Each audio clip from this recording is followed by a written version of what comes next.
आशीर्वाद दें।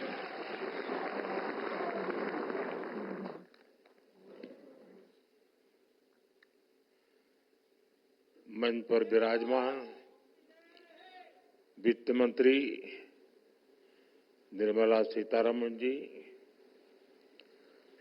वित्त राज्य मंत्री पंकज चौधरी जी, यहां उपस्थित नाबार्ड के वरिष्ठ मैनेजमेंट के सदस्य, सेल्फ हेल्प ग्रुप के सदस्य,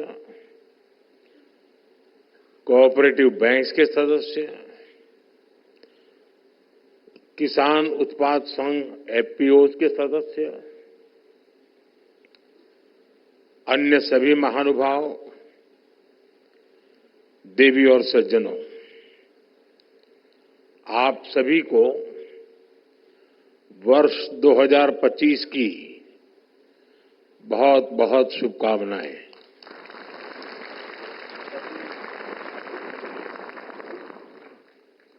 वर्ष 2025 की शुरुआत में ग्रामीण भारत महोत्सव का ये भव्य आयोजन भारत की विकास यात्रा का परिचय दे रहा है, एक पहचान बना रहा है। मैं इस आयोजन के लिए नाबार्ड को, अन्य सहयोगियों को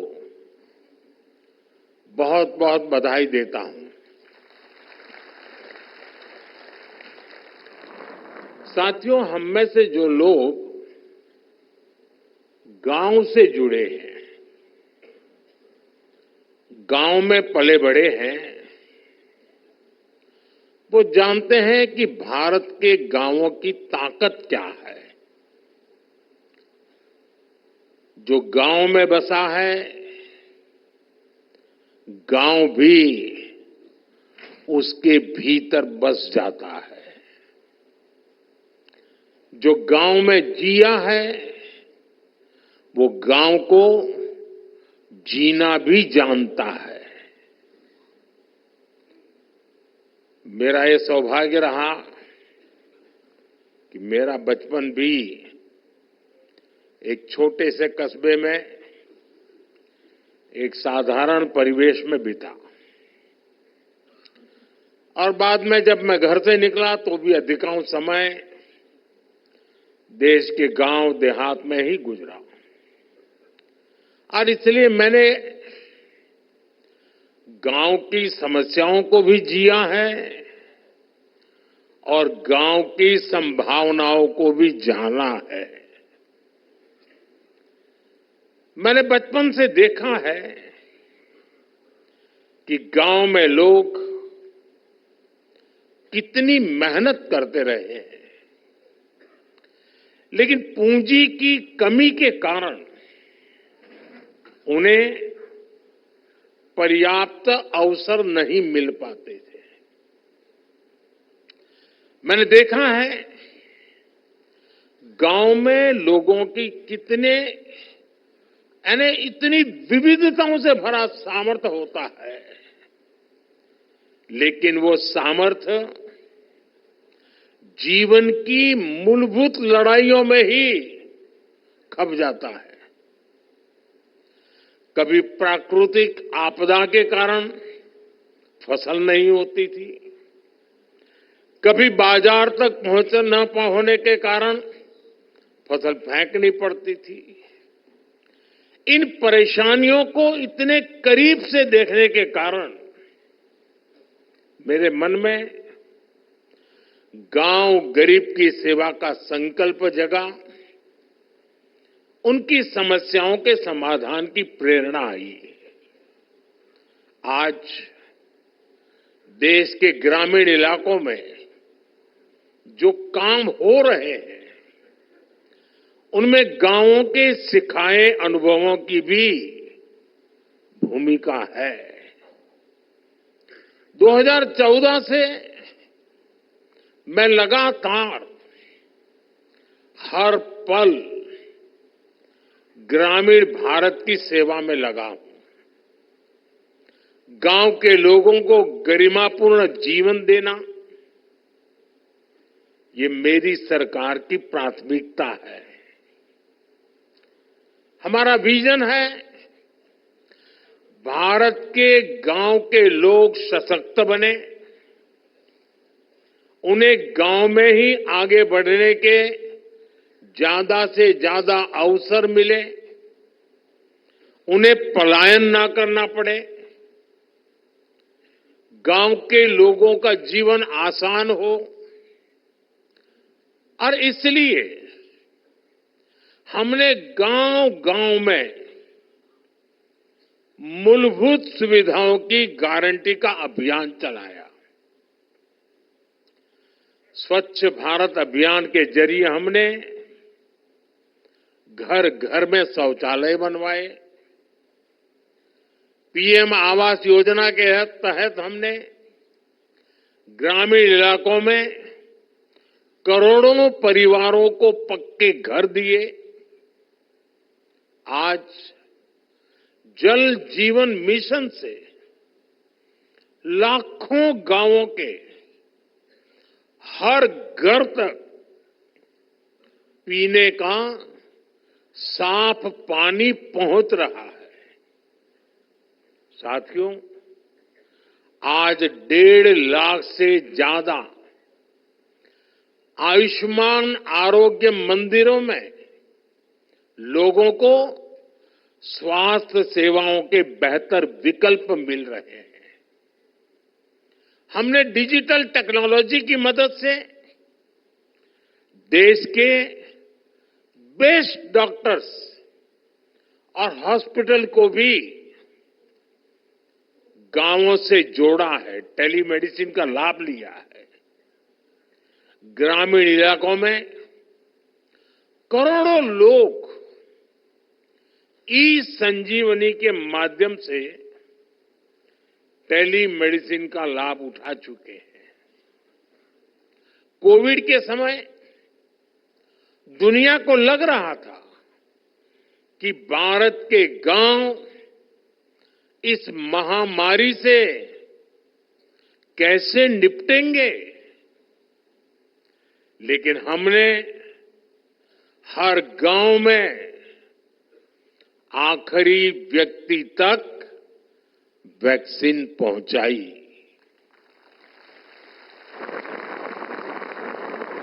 साथियों, ग्रामीण अर्थव्यवस्था की मजबूती के लिए बहुत आवश्यक है कि गांव में हर वर्ग को ध्यान में रखते हुए आर्थिक नीतियां बने।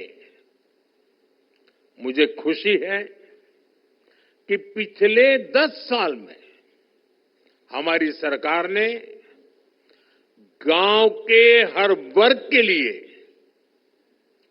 विशेष नीतियां बनाई हैं, निर्णय लिए हैं।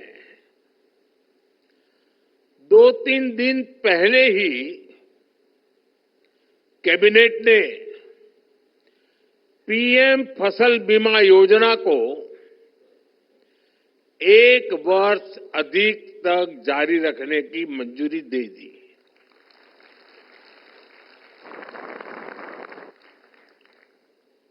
डीएपी दुनिया में उसका दाम बढ़ता ही चला जा रहा है, आसमान को छू रहा है। अगर वो दुनिया में जो दाम चल रहे हैं, अगर उस हिसाब से हमारे देश के किसान को खरीदना पड़ता तो वो बोझ में ऐसा दब जाता किसान कभी खड़ा ही नहीं हो सकता। लेकिन हमने निर्णय किया कि दुनिया में जो भी परिस्थिति हो, कितना ही बोझ न क्यों बढ़े, लेकिन हम किसान के सर पर बोझ नहीं आने देंगे। और डीएपी में अगर सब्सिडी बढ़ानी पड़ी तो बढ़ा करके भी उसके दाम को स्थिर रखा है। हमारी सरकार की नीयत, नीति और निर्णय ग्रामीण भारत को नई ऊर्जा से भर रहे हैं। हमारा मकसद है कि गांव के लोगों को गांव में ही ज्यादा से ज्यादा आर्थिक मदद मिले। गांव में वो खेती भी कर पाए और गांवों में रोजगार स्वरोजगार के नए मौके भी बने। इसी सोच के साथ पीएम किसान सम्मान निधि से किसानों को करीब 3 लाख करोड़ रुपए की आर्थिक मदद दी गई है।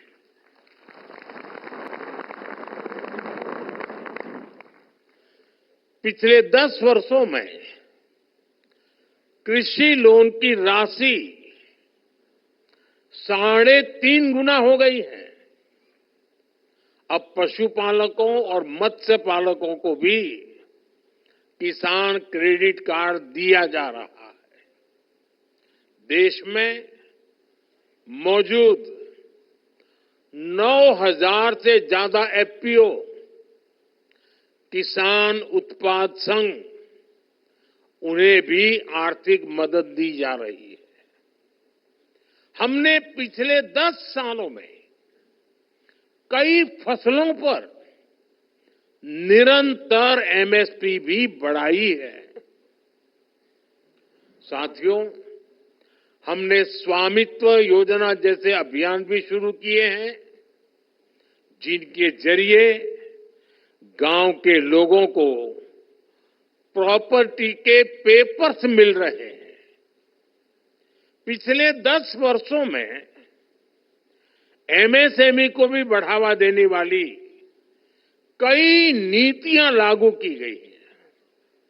उन्हें क्रेडिट लिंक गारंटी स्कीम का लाभ दिया गया है। इसका फायदा 1 करोड़ से ज्यादा ग्रामीण एमएसएमईज को भी मिला है। आज गांव के युवाओं को मुद्रा योजना, startup India, stand up India जैसी योजनाओं से ज्यादा मदद मिल रही है।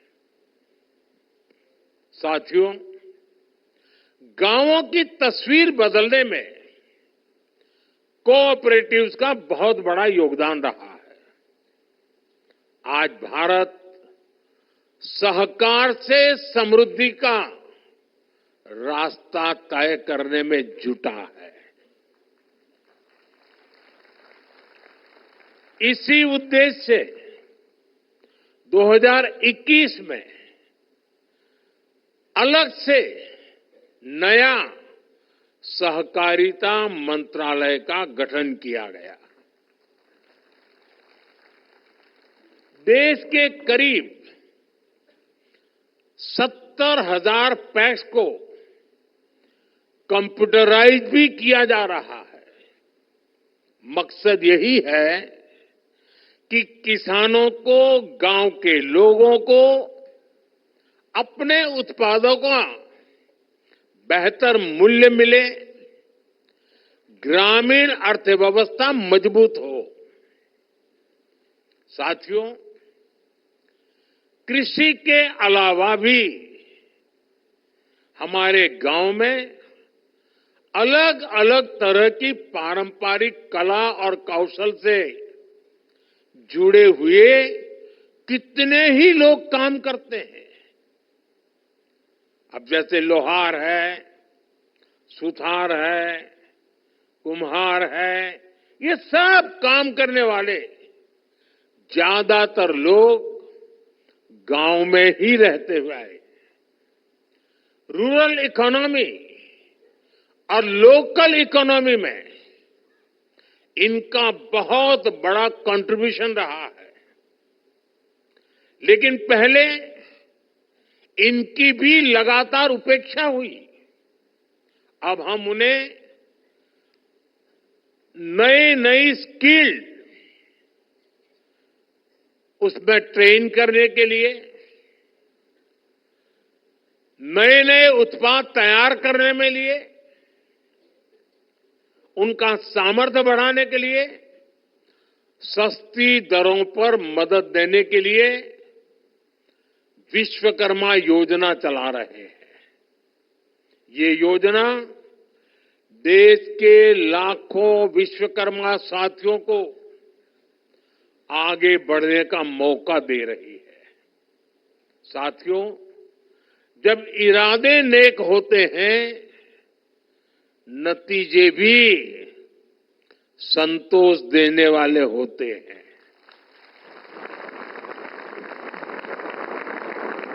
बीते 10 वर्षों की मेहनत का परिणाम देश को मिलने लगा है। अभी कुछ दिन पहले ही देश में एक बहुत बड़ा सर्वे हुआ है और इस सर्वे में कई महत्वपूर्ण तथ्य सामने आए हैं।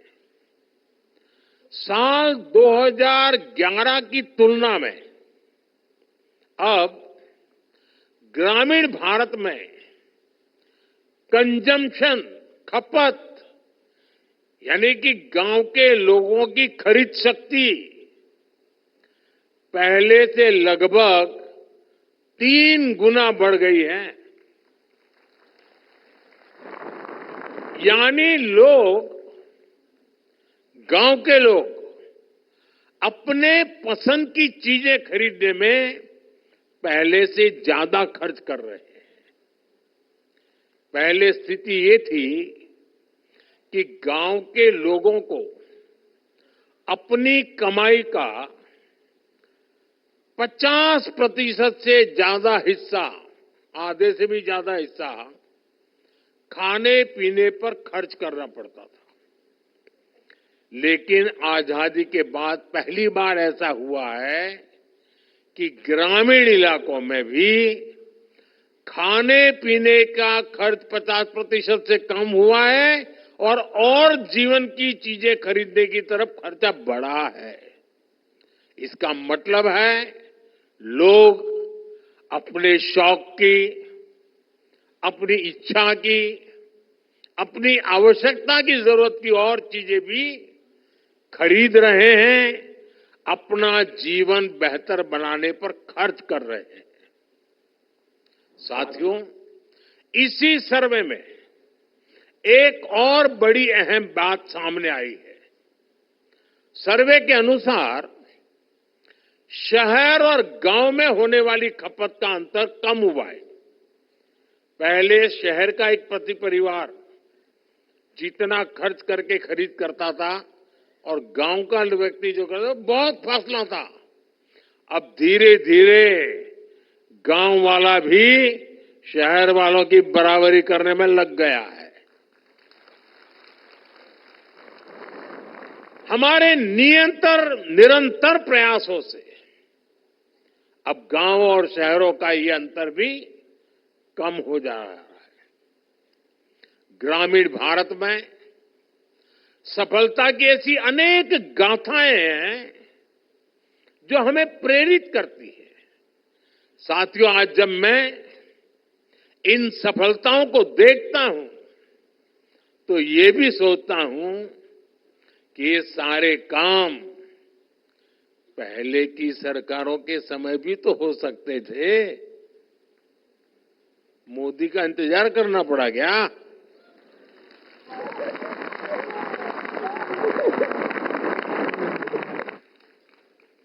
लेकिन आजादी के बाद दशकों तक देश के लाखों गांव बुनियादी जरूरतों से वंचित रहे। आप मुझे बताइए, देश में सबसे ज्यादा एससी कहां रहते हैं? गांव में। एसटी कहां रहते हैं? गांव में। ओबीसी कहां रहते हैं? गांव में। एससी हो, एसटी हो, ओबीसी हो, समाज के तबके के लोग ज्यादा से ज्यादा गांव में ही अपना गुजारा करते हैं। पहले की सरकारों ने इन सभी की आवश्यकताओं की तरफ ध्यान नहीं दिया। गांव से पलायन होता रहा। गरीबी बढ़ती रही, गांव शहर की खाई भी बढ़ती रही। मैं आपको एक और उदाहरण देता हूं। आप जानते हैं, पहले हमारे सीमावर्ती गांवों को लेकर क्या सोच होती थी? उन्हें देश का आखिरी गांव कहा जाता था। हमने उन्हें आखिरी गांव कहना बंद करवा दिया। हमने कहा, सूरज की पहली किरण जब निकलती है ना, तो उस पहले गांव में आती है, वो आखिरी गांव नहीं है। और जब सूरज डूबता है, तो डूबते सूरज की आखिरी किरण भी उस गांव को आती है जो हमारा उस दिशा का पहला गांव होता है। और इसलिए हमारे लिए गांव आखिरी नहीं है, हमारे लिए प्रथम गांव है। हमने उसको प्रथम गांव का दर्जा दिया। सीमांत गांवों के विकास के लिए वाइब्रेंट विलेज स्कीम शुरू की गई। आज सीमांत गांवों का विकास वहां के लोगों की आय बढ़ा रहा है।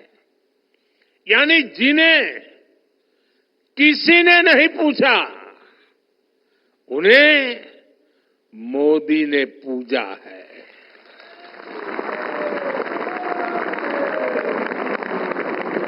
हमने आदिवासी आबादी वाले इलाकों के विकास के लिए पीएम जनधन योजना शुरू की।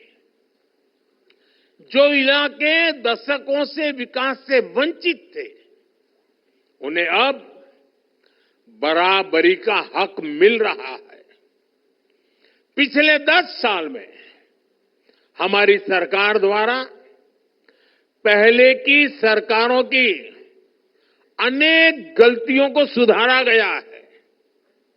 आज हम गांव के विकास से राष्ट्र के विकास के मंत्र को लेकर आगे बढ़ रहे हैं। इन्हीं प्रयासों का परिणाम है कि 10 साल में देश के करीब 25 करोड़ लोग गरीबी से बाहर आए हैं। और इनमें सबसे बड़ी संख्या हमारे गांव के लोगों की है। अभी कल ही स्टेट बैंक ऑफ इंडिया की भी एक अहम स्टडी आई है। उनका एक बड़ा अध्ययन किया हुआ रिपोर्ट आया है। स्टेट बैंक ऑफ इंडिया की रिपोर्ट क्या कह रही है? वो कहते हैं 2012 में भारत में ग्रामीण गरीबी, रूरल पॉवर्टी, यानी गांवों में गरीबी करीब 26% थी, 26%। 2024 में, 2024 में भारत में रूरल पॉवर्टी यानी गांवों में गरीबी घट कर के पहले जो 26% गरीबी थी, वो गरीबी घट करके 5% से भी कम हो गई है।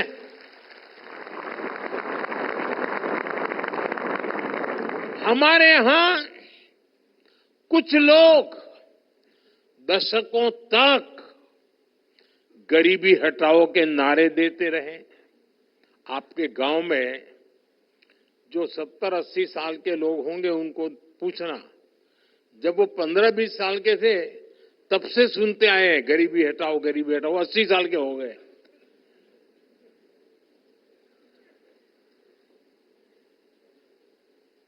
आज स्थिति बदल गई है। अब देश में वास्तविक रूप से गरीबी कम होना शुरू हो गई है। साथियों, भारत की ग्रामीण अर्थव्यवस्था में महिलाओं का हमेशा से बहुत बड़ा स्थान रहा है।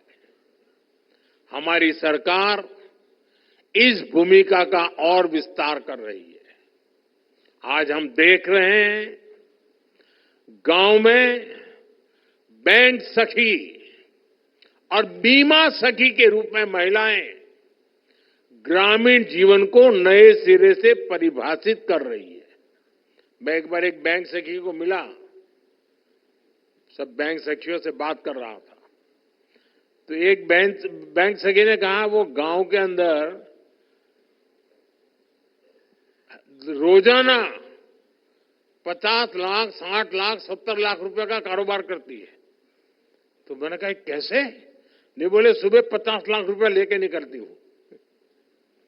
मेरे देश के गांव में एक बेटी अपने थैले में 50 लाख रुपया लेकर के घूम रही है, ये भी तो मेरे देश का नया रूप है। गांव गांव में महिलाएं सेल्फ हेल्प ग्रुप के जरिए नई क्रांति कर रही है। हमने गांवों की 1 करोड़ 15 लाख महिलाओं को लखपति दीदी बनाया है। और लखपति दीदी का मतलब ये नहीं कि एक बार 1 लाख रुपया, हर वर्ष 1 लाख रुपया से ज्यादा कमाई करने वाली मेरी लखपति दीदी। हमारा संकल्प है कि हम 3 करोड़ महिलाओं को लखपति दीदी बनाएंगे। दलित, वंचित, आदिवासी समाज की महिलाओं के लिए हम विशेष योजनाएं भी चला रहे हैं। साथियों, आज देश में जितना रूरल इंफ्रास्ट्रक्चर पर फोकस किया जा रहा है, उतना पहले कभी नहीं हुआ। आज देश के ज्यादातर गांव हाईवेज, एक्सप्रेसवे और रेलवेज के नेटवर्क से जुड़ रहे हैं। प्रधानमंत्री ग्राम सड़क योजना के तहत 10 साल में ग्रामीण इलाकों में करीब 4 लाख किलोमीटर लंबी सड़कें बनाई गई हैं। डिजिटल इंफ्रास्ट्रक्चर के मामले में भी हमारे गांव 21वीं सदी के आधुनिक गांव बन रहे हैं। हमारे गांव के लोगों ने उन लोगों को झुठला दिया है जो सोचते थे कि गांव के लोग डिजिटल टेक्नोलॉजी अपना नहीं पाएंगे।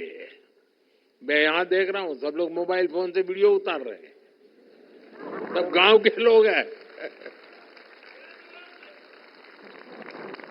आज देश में 94% से ज्यादा ग्रामीण परिवारों में टेलीफोन या मोबाइल की सुविधा है।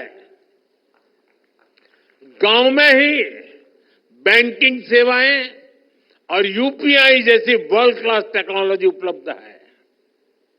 2014 से पहले हमारे देश में 1 लाख से भी कम कॉमन सर्विस सेंटर्स थे। आज इनकी संख्या 5 लाख से भी ज्यादा हो गई है। इन कॉमन सर्विस सेंटर्स पर सरकार की दर्जनों सुविधाएं ऑनलाइन मिल रही है। ये इंफ्रास्ट्रक्चर गांव को गति दे रहा है, वहां के रोजगार के मौके बना रहा है और हमारे गांवों को देश की प्रगति का हिस्सा बना रहा है। साथियों, यहां नाबार्ड का वरिष्ठ मैनेजमेंट है। आपने सेल्फ हेल्प ग्रुप से लेकर किसान क्रेडिट कार्ड जैसे कितने ही अभियानों की सफलता में अहम रोल निभाया है।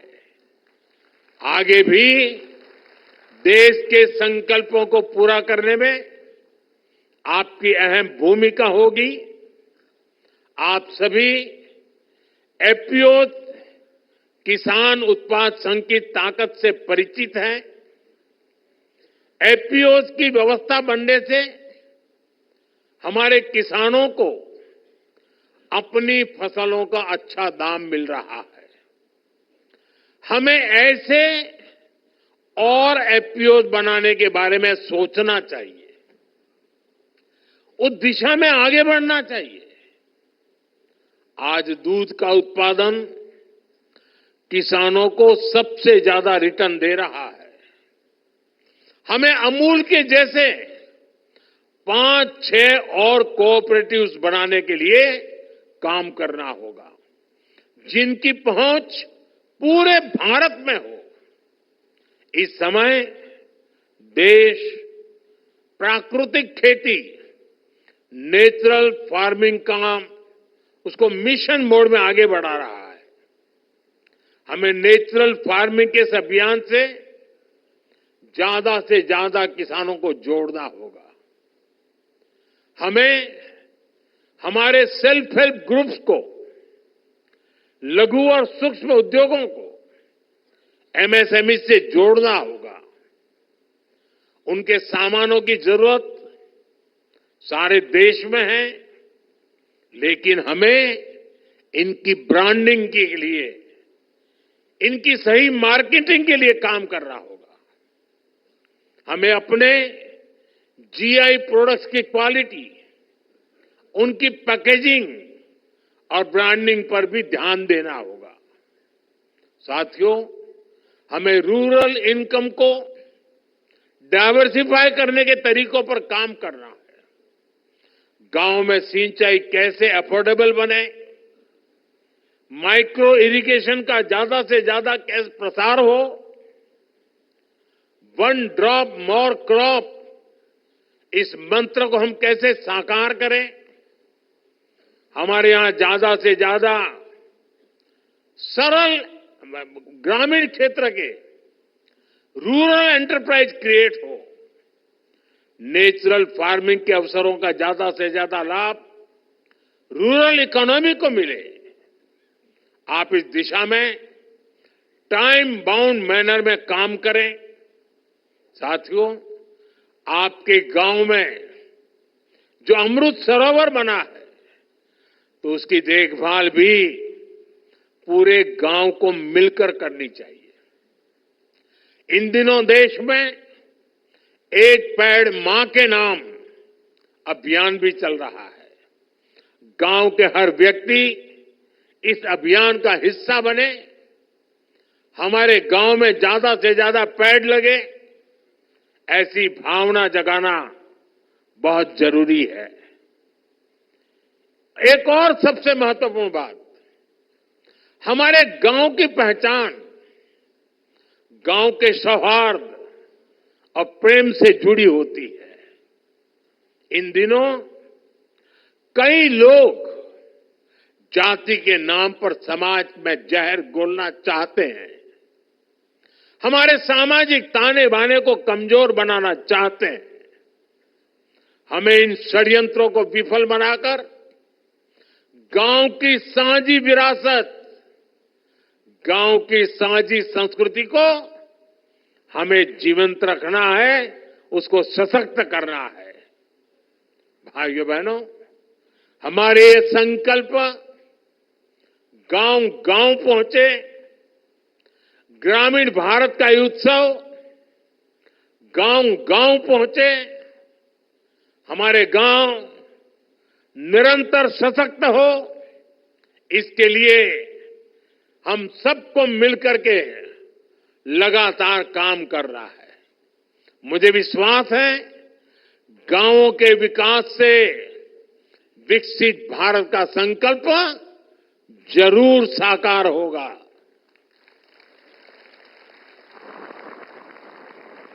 मैं भी यहां जीआई टैग वाले जो लोग अपने अपने प्रोडक्ट लेकर के आए हैं, उसे देखने गया था।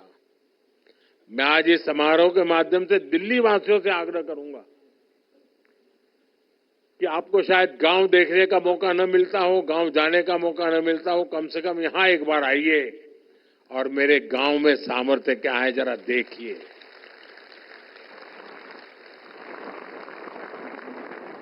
कितनी विविधताएं हैं, और मुझे पक्का विश्वास है जिन्होंने कभी गांव नहीं देखा है, उनके लिए ये बहुत बड़ा अचरज बन जाएगा। इस कार्य को आप लोगों ने किया है, आप लोग बधाई के पात्र हैं। मेरी तरफ से आप सबको बहुत बहुत शुभकामनाएं।